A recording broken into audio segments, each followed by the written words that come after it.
자, 경매 개시 결정이라는 것이 우리 종이에 결정이라고 해서 찍혀서 쭈루룩 나오겠죠. 프린트가 됩니다. 쭈루룩 인쇄가 됩니다. 그러면 그 결정을 판사님께서 이런 결정한다 땅땅땅이라고 이야기했을 때, 그랬을 때 압류 효력이 발생되는 건지, 아니면 최초로 프린트됐을 때 발생되는 건지, 어떤 시점에서 압류 효력이 발생되겠죠. 우리 법에서는 이 경매 개시 결정이 채무자에게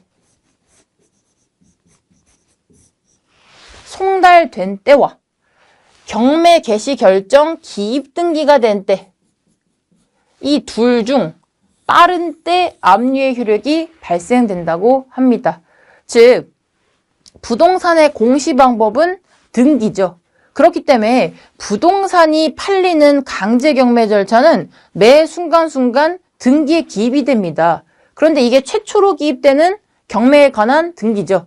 그래서 압류의 효력은 채무자에게 그 결정문이 송달된 때, 혹은 그거보다 먼저 경매 개시 결정 기입 등기가 된 때, 그 둘 중에 먼저 된 때 압류 효력이 발생된다는 거죠. 우리 민사집행법이 그렇게 정해놨습니다. 자, 그런데 과연 실무적으로 둘 중에 빠른 때라고는 되어 있지만, 그러면 송달이 먼저 될 때도 있고 등기가 먼저 될 때도 있냐? 실무적으로는 그렇지 않습니다. 자, 한번 생각을 해보시기 바랍니다. 둘 중에 뭐가 먼저 될까요? 한번 이렇게 일시정지 버튼을 눌러보시고 한번 고민을 해보시기 바랍니다. 자, 정답은 등기입니다. 실무적으로는 등기가 먼저 됩니다. 등기가 왜 먼저 될까요? 왜냐? 만약에 채무자에게 먼저 송달을 했습니다. 그럼 등기부는 아직은 깨끗하겠죠. 그러면 그 결정문을 받은 채무자는 딴 마음을 먹을 수가 있겠죠. 요즘에는 핸드폰으로도 얼른 내 등기부를 열람해 볼 수 있기 때문에 결정문이 우리 집에 왔네? 얼른 등기부 좀 열람해 봐야겠다. 그런데 아직은 기입 등기가 안 돼 있네? 그럼 채무자가 어떻게 할까요? 이거 와이프 명의로 얼른 넘겨야지. 내 가족 명의로 얼른 넘겨야지. 이렇게 되겠죠. 만약에 그런 간극을 이용해서 그렇게 중간에 갭이 생기는 것을 이용해서 채무자가 그 부동산을 처분한다면, 자, 이것은 전형적인 부동산 경매 절차 취소 사유에 해당하는 사항이 벌어진 겁니다.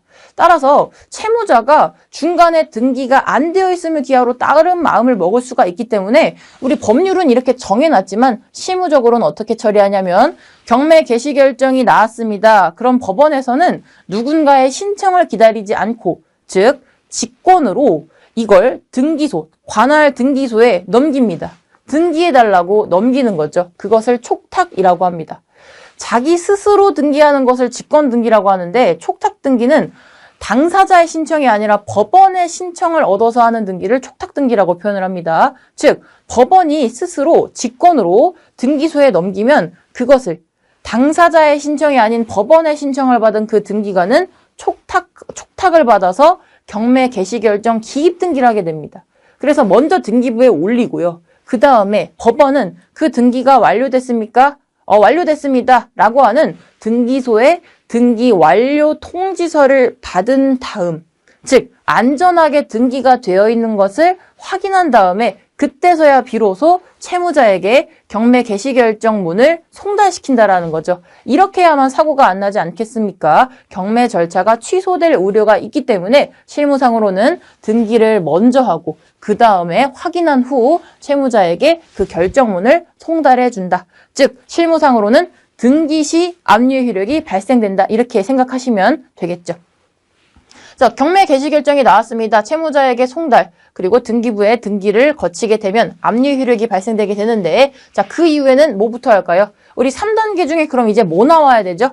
현금화 절차 나와야 되겠죠. 압류의 효력이 나왔으니까. 자, 그런데 현금화라는 것은 부동산에선 경매 절차를 일컫는데 막바로 경매하면 되겠습니까? 막바로 그 다음날 이거 사실 분 오세요. 이러면 안 되겠죠. 즉 현금화의 준비 절차가 시작이 됩니다. 압류가 나왔으니까. 자, 본격적으로 현금화 절차가 시작되기 전에 배당? 마지막 절차인 배당이 왜 나왔을까요?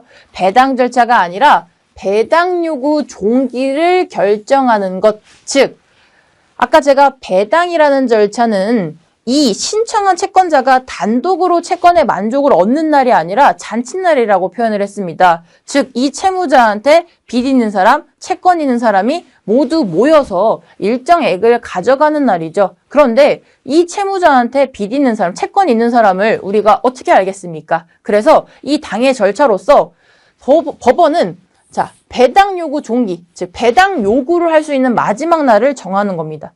자, 얘들아, 이 채무자한테 돈 못 받은 사람은 몇 월 며칠까지는 돈 받고 싶습니다라고 의사표시를 하렴.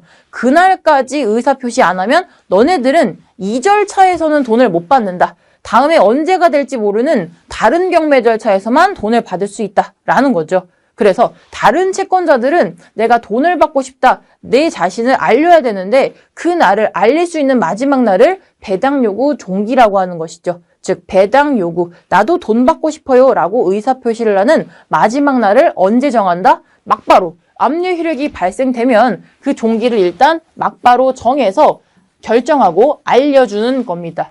이 날까지는 무조건 배당 요구를 하세요. 즉 배당 요구 종기가 이때 막바로 생기는 게 아니라 그 종기를 지정해서 알려주는 거죠. 이제 곧 있으면 배당 요구를 받을 건데 마지막 날은 이 날짜니까 배당 요구를 이때까지는 꼭 하세요라고 알려주는 절차가 먼저 나오게 됩니다. 자, 그럼 막바로 경매 절차가 또 진행이 될까요? 그렇지 않죠. 내려오시면 경매 절차를 본격적으로 준비해야 되는데 이 경매의 준비 절차의 시작은 부동산이 제대로 되어 있는 된지 그리고 이 값어치가 얼마나 되는지를 조사하는 단계가 필요하겠죠. 이 부동산을 팔려면 이 부동산의 상태가 어떤지를 봐야 된다는 겁니다. 자, 그걸 크게 나누어서 현황조사와 감정평가로 나누어 볼 수가 있는데요. 현황조사는 말 그대로 실제 그 부동산의 실황, 현황이 어떻게 되는지를 집행관이 직접 가서 조사를 하는 겁니다. 집행관이 해당 부동산에 들어가서 문도 두들기고요. 채무자가 거주 중인지 임차인이 거주 중인지도 확인을 합니다. 누구누구 씨 계십니까? 채무자 홍길동 씨 맞으신가요? 네, 제가 채무자 홍길동 맞는데요. 아, 그럼 채무자가 살고 있구나. 체크. 아니면 누구누구 씨 계십니까? 그런데 폐문부재 아무도 나와 있지 않아요. 그러면 전입세대를 열람해서 채무자랑 이름이 똑같은 사람이 살고 있네. 그럼 채무자가 살고 있는 거구나. 아니면 전혀 다른 사람이 전입세대 열람에 나와 있네. 아, 그러면 정확히는 몰라도 임대차를 놓았구나. 임차인이 살고 있는데 문을 안 열어주는 거거나 아니면 집에 지금 없는 거구나. 이런 사항들을 조사해야 된다는 겁니다. 이런 사항을 면밀하게 알아야 이 부동산을 사든지 말든지 하겠죠. 그래서 집행관이 찾아가서 실제로 누가 살고 있는지, 살고 있다면 임차인인지 공짜로 사는 채무자의 가족인지, 만약에 임차인이라면 보증금은 얼마인지, 이게 굉장히 중요하겠죠. 권리 분석을 할 때 있어서 그 보증금이 얼마나 되는지, 확정일자 등은 찾아보겠죠. 그래서 일정한 경우에는 계약서 좀 볼 수 있을까요? 이렇게 좀 할 수도 있는데 협조를 안 해줄 수도 있습니다. 그러면 그 현황 조사서에 협조를 안 해줍니다. 이런 것들을 쭉 써야 된다라는 거죠. 즉, 집행관이 그 부동산에 직접 찾아가서 경매 대상이 되는 그 부동산에 대한 점유관계, 보증금, 차임 등을 면밀하게 조사하는 절차를 먼저 거쳐야 됩니다. 실무상으로는 여기서 문제가 되는 권리는 두 가지가 있고요. 임차권과 유치권이겠죠. 즉, 누군가 살고 있거나 점유하는데 문제가 되는 경우가 뭐가 있겠습니까? 선순위 임차인이 있거나 혹은 일부 배당을 받는 임차인이 살거나 혹은 가짜인지 진짜인지 모르는 유치권자가 플랜카드로 둘둘 말아서 나 돈 받기 전에는 이거 아무한테도 못 넘겨줌 이라고 하면서 유치권을 행사하고 있거나 실무상으로는 이 두 가지 권리가 문제가 많이 되겠죠. 그래서 그러한 권리 등과 점유관계 등 차임 등을 조사하는 현황조사를 먼저 거치게 됩니다. 자, 그리고 나서 감정인이, 공인된 감정인, 감정평가사가요, 그 부동산의 가치를 평가합니다. 그래서 이 부동산은 얼마는 받아야 되겠습니다 라고 평가를 해주는 것이죠.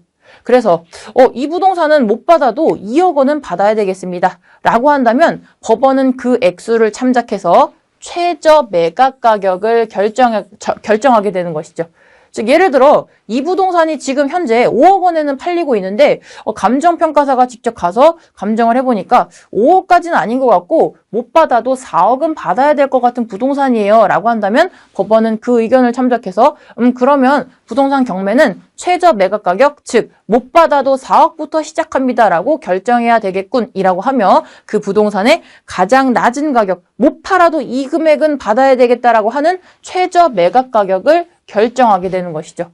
따라서 이 부동산을 살려고 하는 사람은 이 부동산, 예를 들어 최저 매각 가격이 4억 원이라면 4억 100원 정도는 써야지 입찰을 할 수가 있는 거겠죠. 즉 4억 원이 안 되는 가격으로는 이 부동산을 팔 수가 없다라는 겁니다.